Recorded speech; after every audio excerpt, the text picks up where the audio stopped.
Hola, ¿cómo les va? Bienvenidos. Somos Salud en todas las políticas, ocupados especialmente en pensar en la comunicación de salud, en la comunicación en salud, que es un tema fundamental. Lo es siempre y mucho más aún en tiempos de pandemia. Queremos hablar de esto porque es muy importante entender la relevancia que tiene comunicar correctamente, llegar con el mensaje, llegar en tiempo y en forma a todos los que tienen que saber lo que está pasando. Que nada quede con ruido en el canal, que nada se distorsione. Es la única manera de poder avanzar y construirnos como sociedad.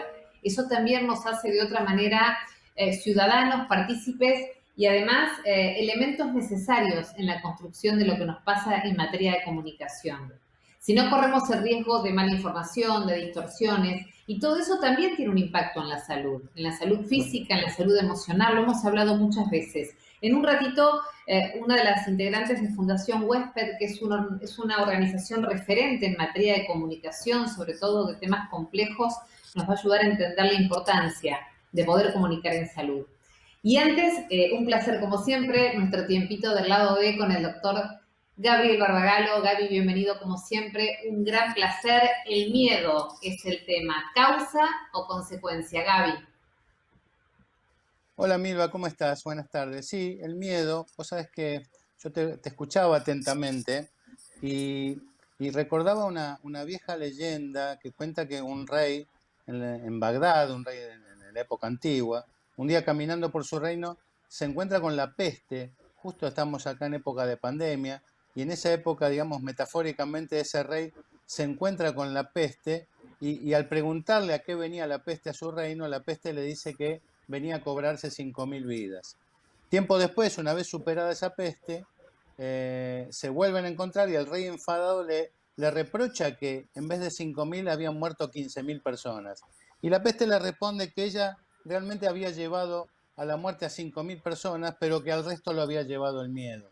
Realmente el miedo puede ser un factor muy serio causando enfermedades y también provocada por la misma enfermedad provocando miedos, o sea, en este ida y vuelta que el miedo nos mete y nos saca de las enfermedades, Milva.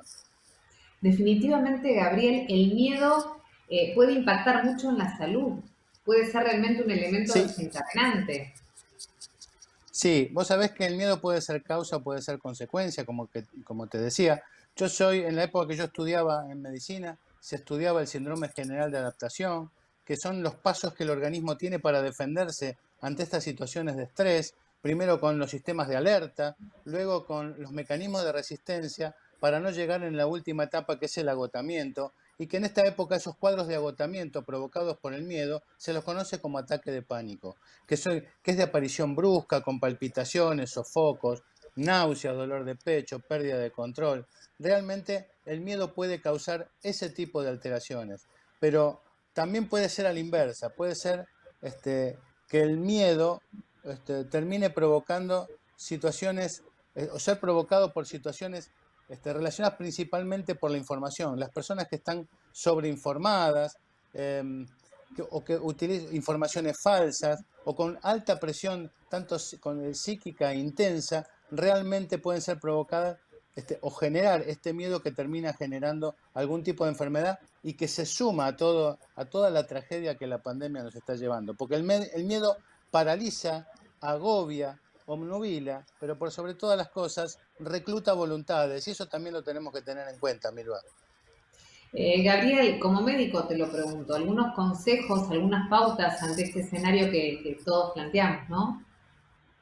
Sí, vos sabés que la gente que conoce muy bien el tema recomienda primero la información en su dosis justa, ya lo hablamos en otro programa, en su dosis justa, con fuentes que sean seguras y con comunicadores confiables. Esto es fundamental porque la infodemia, que así se la llamó, o la infoxicación, que es la sobrecarga de información, termina siendo deleteria. Obviamente que la información es muy necesaria, pero en la dosis justa. Y todos los ejercicios de desintoxicación, aquellos que más le guste a la gente o que más se sienta cómodo, el yoga, la relajación, la meditación, son muy importantes, muy importantes, como te decía, para tratar de sobrellevar realmente esta carga tan pesada. Para terminar, te quiero dejar el consejo de una ONG internacional que se llama LICRA, que es la lucha contra el racismo y el antisemitismo, lucha internacional contra el racismo y el antisemitismo, que tiene una consigna que es muy importante. Dice, no dejes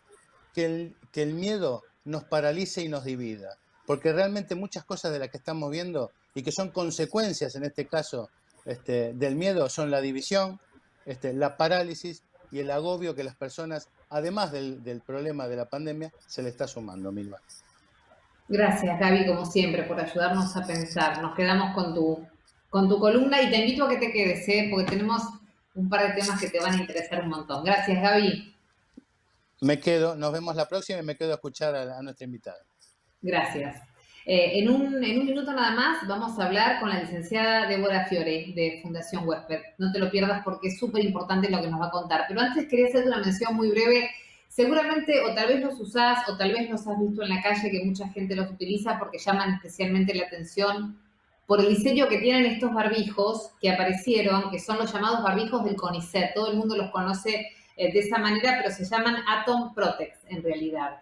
Y tiene que ver con un grupo de personas y de instituciones que se organizaron. Te vamos a presentar a Ángeles Espeche, que es socia gerenta de la empresa COVID, que junto con CONICET y con UBA y con UNSAM diseñaron estos barbijos que tienen algunas particularidades. Mirá. Bueno, les quería contar cómo surgió el desarrollo de los superbarbijos. Esto surgió en una charla. Nosotros nos dedicamos a la industria textil para el hogar, que es lo que hacemos siempre, esa es nuestra métier. Y con el tema de la pandemia, yo le sugerí a mi marido que hagamos barbijos y él dijo, yo no voy a hacer un barbijo común, voy a hacer un super barbijo. Dijo, yo no le voy a poner a la gente un trapo en la cara. Así que surgió el proyecto de hacer con nanotecnología. Entonces él decía, pongo la expertise de la tela y buscamos a alguien para hacer el desarrollo de la nanotecnología. Trabajar con el CONICET fue bueno, mediante los científicos que hicieron el nexo, la doctora Silvia Goyanes, Ana María Lois, Griselda Polla y Roberto Candal, que trabajaron la verdad codo a codo y sacaron el proyecto muy rápido adelante. No tuvimos que esperar los tiempos que siempre se esperan debido a la pandemia y a que había que sacar el barbijo lo antes posible. Para nosotros en la empresa fue un cambio total de paradigma. La verdad que tuvimos que abrir otra planta, abrir dos divisiones, porque una cosa era la parte textil y otra cosa es la parte de los barbijos, que tiene otro desarrollo, otro tipo de productos. Al agregar los sanitizantes tuvimos que hacer un montón de proyectos y cosas. Y la verdad que nos sentimos muy bien, muy orgullosos de que el producto esté en la calle. Sabemos que ayuda, sabemos que la gente igual no se tiene que bajar los brazos y tiene que estar pendiente. Esto es algo que tiene que usarse en compañía de las otras prevenciones, a usar el alcohol en gel, mantener la distancia. Así que bueno, nos cambió mucho, tuvimos que cambiar ritmos, horarios, costumbres y adecuar al personal, agregar nanotecnólogos. Tuvimos un montón de cambios dentro de la empresa para sacar este proyecto adelante. Fue muy difícil, más que nada en el tiempo de la pandemia, pero bueno, pudimos lograrlo. Así que bueno, les agradezco por este espacio, les mando un beso grande. Otro para vos, por supuesto, y para toda la gente, Ángeles, que está trabajando en este proyecto tan grande, ¿no? Tiempos de versatilidad, tiempos de cambio, tiempos de flexibilización, cuántas cosas, ¿no? Y qué empuje al alma cuando algo sale bien, cuando algo en un escenario tan difícil como el que tenemos, en la que la mayoría de las cosas que suceden son feas, pasan cosas buenísimas como estas, ¿no? Así que felicitaciones. Y ahora sí, que la tenemos hace un ratito ya esperándonos muy amablemente a la licenciada Débora Fiore. Bienvenida, Débora, ¿cómo estás? Muchas gracias, Milva. Muy bien. Pasándola como todos, pero bueno, poniendo lo mejor para que pase pronto y lo mejor posible. Les cuento que Débora es directora de comunicación de Fundación Huésped, nada más y nada menos. Es licenciada en comunicación con más de 15 años de trabajo, sobre todo en salud y derechos sexuales y reproductivos.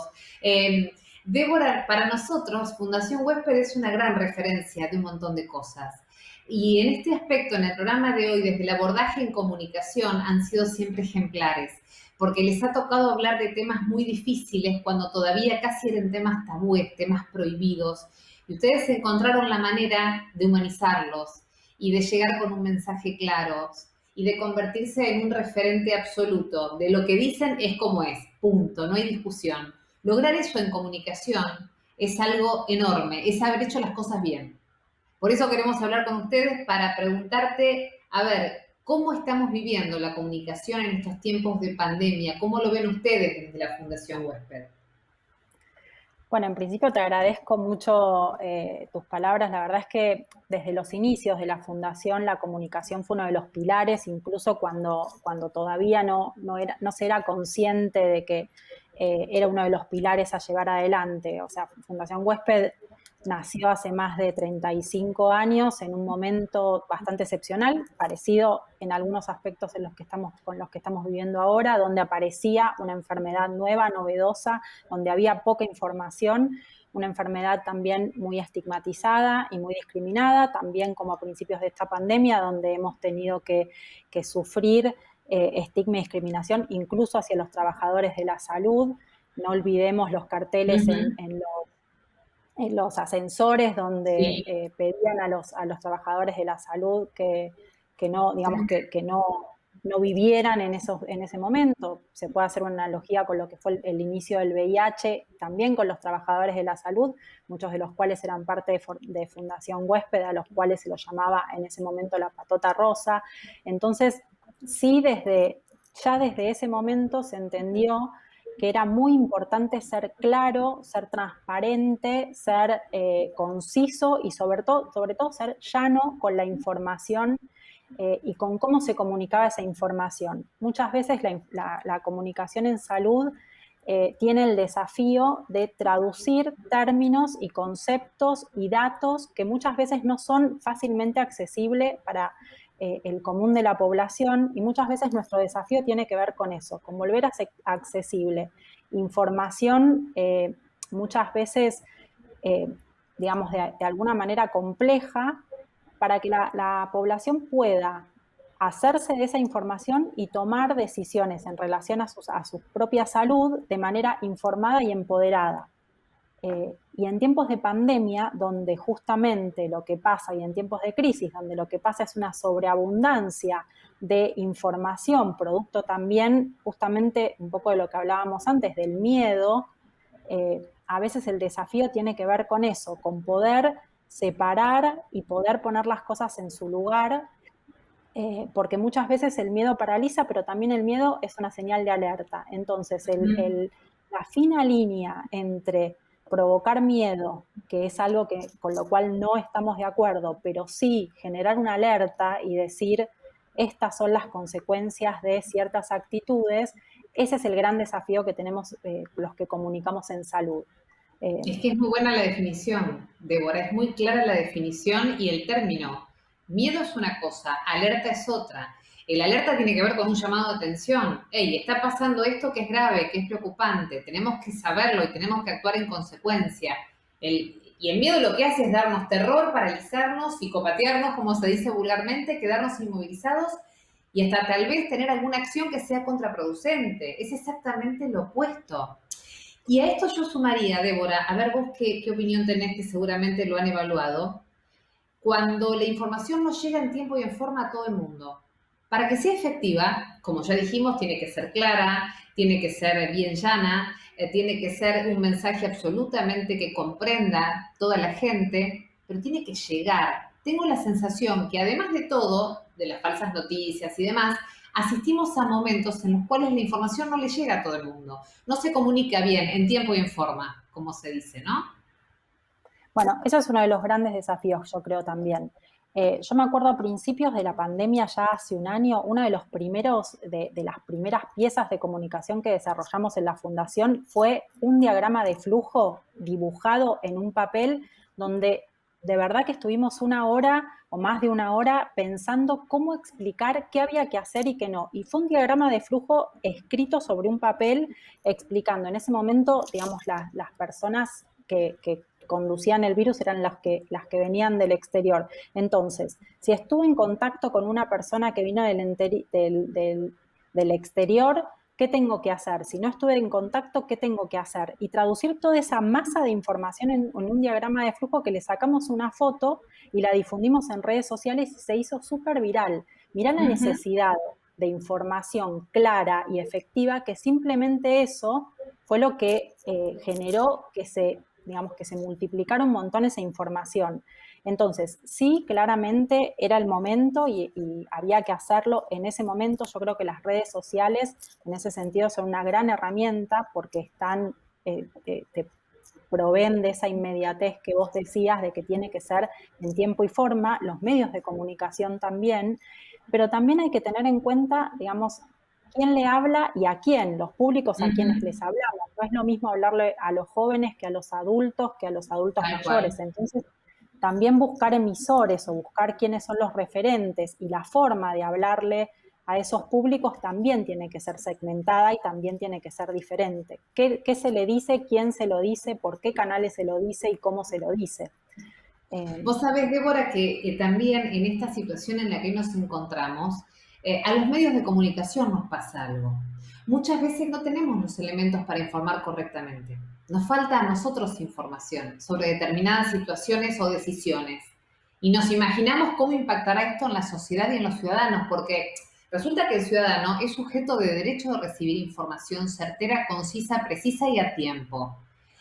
Dos ejemplos, Débora, que me vienen a la mente rápido. Una tuvo que ver con algunas desprolijidades y desinformaciones o falta de información correcta respecto de la vacuna para adultos mayores. Turnos que se reprogramaron, vacunas que se demoraron, un partido que suspendía una vacunación, espantoso. Bueno, la mitad de la gente no se enteró. Algo falló en la comunicación. El otro ejemplo, los padres mirando la televisión hasta las 11 de la noche para ver si planchábamos el uniforme, íbamos a trabajar al día siguiente, avisábamos que no podíamos ir porque había que quedarse con los chicos. Digo, hay una responsabilidad del Estado, de los gobernantes, de todos los partidos, sectores, nación, provincia, ciudad, etcétera, etcétera, que también están teniendo una falencia muy grave a la hora de comunicar. Sí, claramente la comunicación, digamos, tiene distintos niveles. Los medios de comunicación son herramientas, son, digamos, uno de los tantos canales, pero que también se nutren de sus fuentes, que en este caso son los gobiernos o los estados. Entonces, sí sería deseable que la comunicación, digamos, fuese de alguna manera organizada y comunicada más fehacientemente. Yo entiendo. Lo que pasa es que en este momento, digamos, de tanta incertidumbre y de tantas idas y vueltas, también la comunicación yo creo que queda relegada muchas veces a otro tipo de decisiones que no tienen que ver con la comunicación.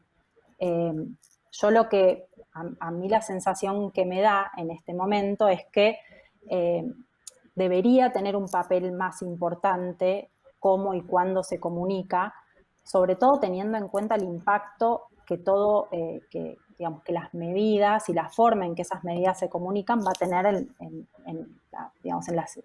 la ciudadanía. Sí, a ver, la verdad es que adhiero a lo que vos decís. Es un momento donde yo creo que estamos todos frente a un desafío enorme y muy grande y que vamos construyendo sobre la marcha. Como se solía decir, se va escribiendo el libreto arriba del escenario. Eso va a llevar a que tengamos que replantearnos un montón de cuestiones, entre ellos cómo y de qué manera comunicamos. Sí creo que a veces... Débora, ustedes también en otras experiencias, lo mencionaste vos al comienzo con el VIH, por ejemplo, también fueron construyendo sobre la marcha. Nadie los había preparado para enfrentar a nadie, digo, la enfermedad, a los médicos tampoco el tratamiento y tampoco mucho menos cómo comunicar esto que tenía tanto estigma encima, ¿no? Pero digo, habiendo tenido esa experiencia, por ejemplo, de tanta referencia, ¿hay algunas maneras que ustedes sugieren o piensan respecto de cómo organizar la comunicación en estos tiempos? Diste el ejemplo del principio, de ese sistema que hicieron, de ese trabajo durante más de una hora para tratar de explicar lo que pasaba al principio. Cómo entender si viniste de afuera, si tuviste contacto estrecho, qué era contacto estrecho, lo primero que aprendimos. Digo, ¿hay una manera, un mecanismo que se podría establecer para hacer las cosas más claras en todo sentido? Una de las primeras premisas con las que nosotras trabajamos tiene que ver con eso, tiene que ver con volver accesible la información, que es, para nosotros es fundamental, que el lenguaje sea llano, que el lenguaje sea claro. Otra de las premisas sobre las que nosotros trabajamos cuando en las campañas o inclusive cuando damos notas en los medios, tiene que ver con volver atractiva esa información. Es una información que, como decíamos, uno no quiere escuchar. Uno no quiere escuchar, digamos, que estamos en una pandemia, que estamos en una crisis sanitaria. Uno no quiere escuchar eso. Entonces, nuestro desafío es volver esa información de alguna manera atractiva para que la ciudadanía pueda acceder a esa información. Y muchas veces son conceptos complejos. Esto que vos decías, que es un contacto estrecho, que es un caso sospechoso, qué hacer en el momento en que me toca ser caso sospechoso o me toca aislarme. ¿Cuáles son las herramientas que nosotros usamos para difundir esa información? Muchas veces lo que nosotros hacemos es recurrir a la cultura popular, recurrir a lo que hoy son los memes, recurrir a lo que hoy son las series, recurrir a, digamos, a lo que está en el imaginario de la gente y que le resuena. Eso vuelve la información mucho más atractiva que si yo voy con la información dura, que es mucho más difícil de acceder.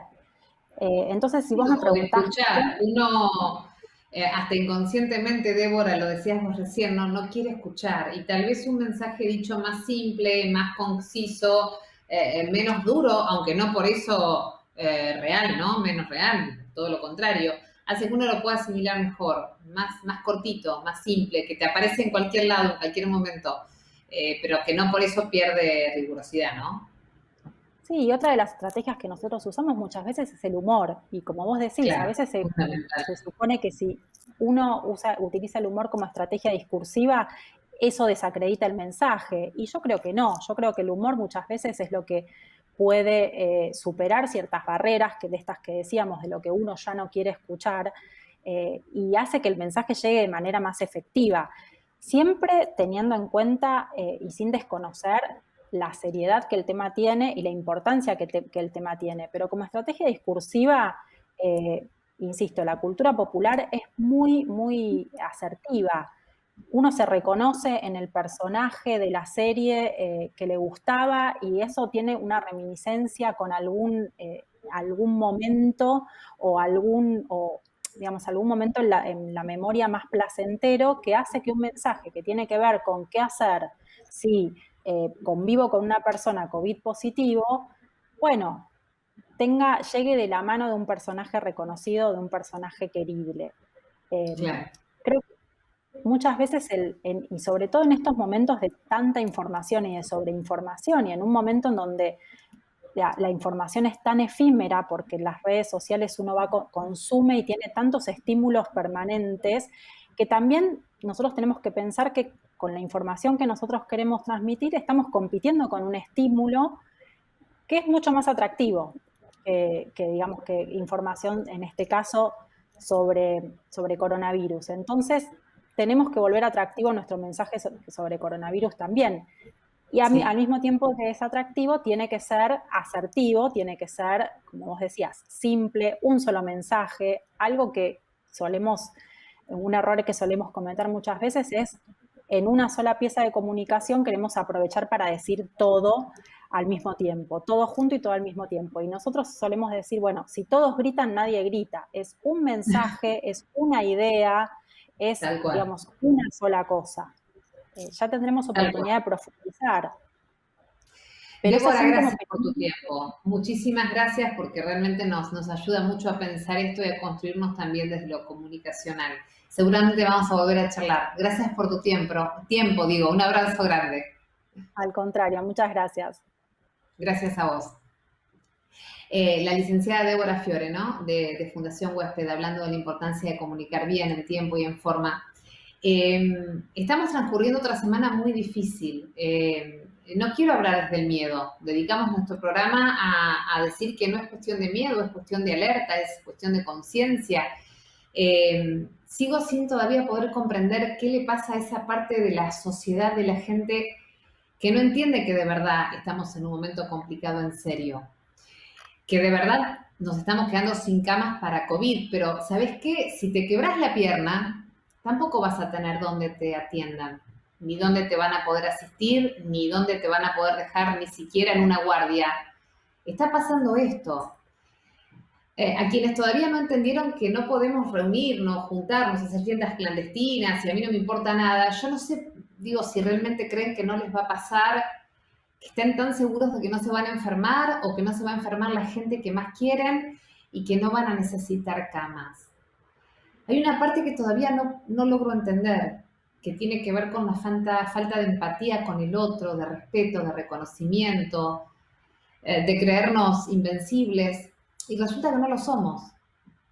Porque todos, si miramos un minuto alrededor, tenemos gente que se enfermó gravemente y que se murió también. Sí, hay muchos que por suerte lo pasaron livianitos, pero muchos no, y son cada vez más. Entonces, por favor, miedo no, conciencia, alerta y respeto por la vida. Eso es lo que estamos pidiendo desde Salud en todas las políticas. Y como siempre, distancia social, uso de barbijo, lavado de manos y guardate en casa todo lo que puedas. Es un tiempo muy difícil y siempre es un placer volver a encontrarnos. Gracias por acompañarnos. Hasta la próxima semana.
ANDAR, obra social de viajantes vendedores de la República Argentina. Planes de salud para empleados en relación de dependencia, monotributistas y particulares. Solicita un asesor comercial al 0810 345 0184.